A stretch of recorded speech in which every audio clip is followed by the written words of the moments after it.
सबसे पहले मैं आपके चैनल को बहुत बहुत बधाई देता हूं और इस जीत पर घोसी की सम्मानित जनता को बहुत बहुत बधाई हम गोरखपुर वासियों की तरफ से। जीत की बधाई अपने नेता माननीय राष्ट्रीय अध्यक्ष श्री अखिलेश यादव जी को देता हूं कि उनके कुशल नेतृत्व की जीत है।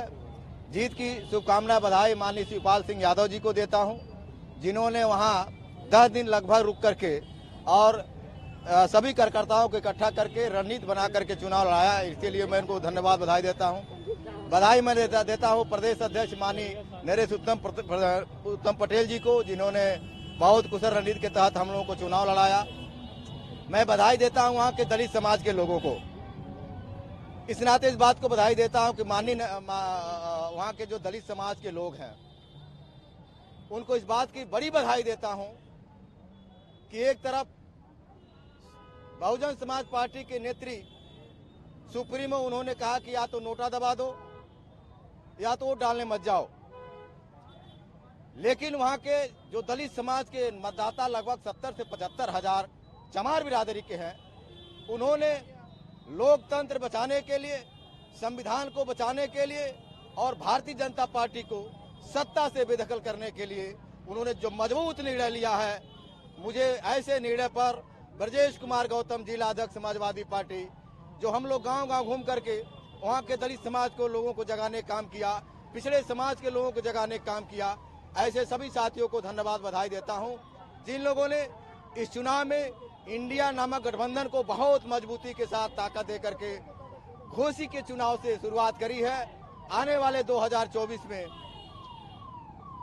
भारतीय जनता पार्टी को हराने के लिए जिस तरह से यहाँ के समाजवादी पार्टी गोरखपुर के कार्यकर्ताओं ने बहुत चालाकी और मजबूती के साथ लड़ करके और जिताया है, मैं अपने तरफ से जिलाध्यक्ष होने के नाते अभी सभी साथियों को, सभी पदाधिकारियों को बहुत बहुत बधाई देता हूं, शुभकामना देता हूं और अंत में ये कहना चाहता हूं कि जिस तरह से ओम प्रकाश राजभर जो आए दिन गलत बयानबाजी करते थे, उन्होंने कहा कि अहिरों की बुद्धि 12 बजे के बाद खुलती है, ये उनके खिलाफ मुकदमा हो सकता है, लेकिन यादव समाज के लोगों को मैं बहुत धन्यवाद देता हूं कि उन लोगों के तरफ से किसी भी प्रकार की क्रिया प्रतिक्रिया नहीं हुई, बहुत धैर्यता से काम लिया और कुछ भी नहीं कहा उन्होंने। और इसी तरह से बड़बोले नेता कभी भी उनका बाप और बेटे यानी ओम प्रकाश राजभर और उनका बेटा अरविंद राजभर आए दिन कुछ न कुछ कहते रहते हैं समाजवादी पार्टी के नेतृत्व को, समाजवादी पार्टी के कार्यकर्ताओं को। तो मैं आपके माध्यम से वो नसीहत देना चाहता हूं कि अब आपके तरफ से कोई बयान नहीं आना चाहिए, क्योंकि केवल यादव ने ही जवाब नहीं दिया, केवल समाजवादी पार्टी के लोगों ने ही आपको जवाब नहीं दिया, बल्कि घोसी और आसपास की सभी जनता ने मिलकर के आपके बड़बोलेपन का जवाब दे दिया। आप बुरी तरह से हार गए, आप मुंह दिखाने लायक नहीं है। कई लोग तो ये कह रहे हैं, सोशल मीडिया पर चल रहा है कि मेढक टर चलते हैं और जब चुनाव आता है खत्म हो जाने के बाद चले जाते हैं। दूसरी तरफ जो दारा सिंह चौहान है, भारत की किसी मजबूत पार्टी को उन्होंने छोड़ा नहीं, चाहे बहुजन समाज पार्टी हो या समाजवादी पार्टी हो या कांग्रेस हो या फिर भाजपा हो या फिर बसपा हो या फिर सपा हो। अंत में 14 महीने के बाद ही उन्होंने इस्तीफा दे करके और समाजवादी पार्टी इस्तीफा दे करके और वो चले गए भाजपा में और जाकर के उन्होंने खुद अपनी भद्द पिटवा ली। अब वो भी अपना मुंह दिखाने लायक नहीं है। इस चुनाव ने ये तय कर दिया कि जो भी छोट भैया नेता बड़बड़ बोलते हैं, अब उनकी बोलती बंद हो जाएगी, अब ऐसी गलती कोई करेगा नहीं। और ये चुनाव इतना बड़ा लाइन खींच दिया, इतना बड़ा लकीर खींच दिया कि अब जो होने वाला चुनाव है, एक वही चुनाव होने जा रहा है 2024 का, संविधान को बचाने और लोकतंत्र को बचाने के लिए। और दूसरी तरफ भारतीय जनता पार्टी लोकतंत्र को कमजोर और संविधान कमजोर को करने जा रही है।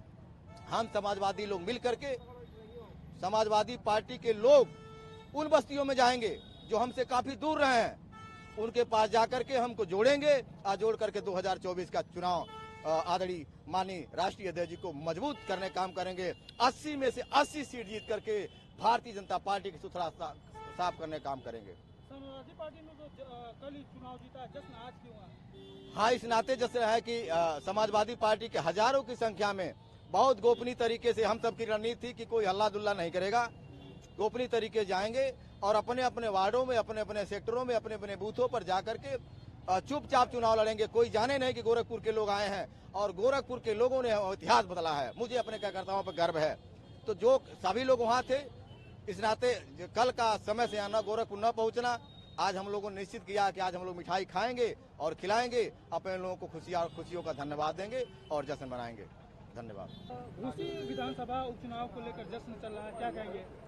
देखिए, घोसी विधानसभा के उपचुनाव को भारतीय जनता पार्टी और उसके गठबंधन एनडीए ने प्रतिष्ठा का सवाल बना दिया था। आपने देखा होगा किस तरीके की लड़ाई वहां चल रही थी।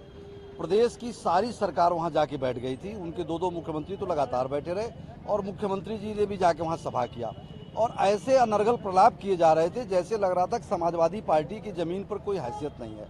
तमाम ऐसे शब्दों का इस्तेमाल किया गया, माननीय हमारे राष्ट्रीय अध्यक्ष के लिए इस्तेमाल किया गया। वहाँ की जनता ने जो सबक सिखाया सबको, आने वाले समय में दल बदलू और तमाम बड़बोलापन वाले नेता जो हैं ये सबक सीखेंगे। और जो लोग एनडीए के, जिन लोगों ने इंडिया गठबंधन का मजाक उड़ाया और इस गठबंधन को इन लोगों ने हवाई बनाने का काम किया, वहाँ की जनता ने 20% का गैप रखा इंडिया और एनडीए में। 57 कुछ परसेंट हमको मिला, 37 कुछ परसेंट वोट उनको मिला। इस तरीके से आज इंडिया गठबंधन पूरे प्रदेश और देश में एक मैसेज दिया। और यही नहीं, पूरे देश में आपने देखा होगा 7 विधानसभाओं के चुनाव थे जिसमें इंडिया गठबंधन भारतीय जनता पार्टी के गठबंधन एनडीए पर भारी रहा। तो इस जीत को लेकर आप लोग काफी खुश हैं? निश्चित तौर पर हमारे कार्यकर्ताओं को एक ऊर्जा मिला है और इसी ऊर्जा के सहारे हमारे कार्यकर्ता 2024 के चुनाव में जाएंगे और एक एक सीट पर पीडीए को साथ लेकर के और सवर्ण समाज को उसमें सहयोग के लिए राजी करके और इसके झूठ के वादों को पीछे छोड़ते हुए जनता हमारा साथ देगी। आपका नाम? अवधेश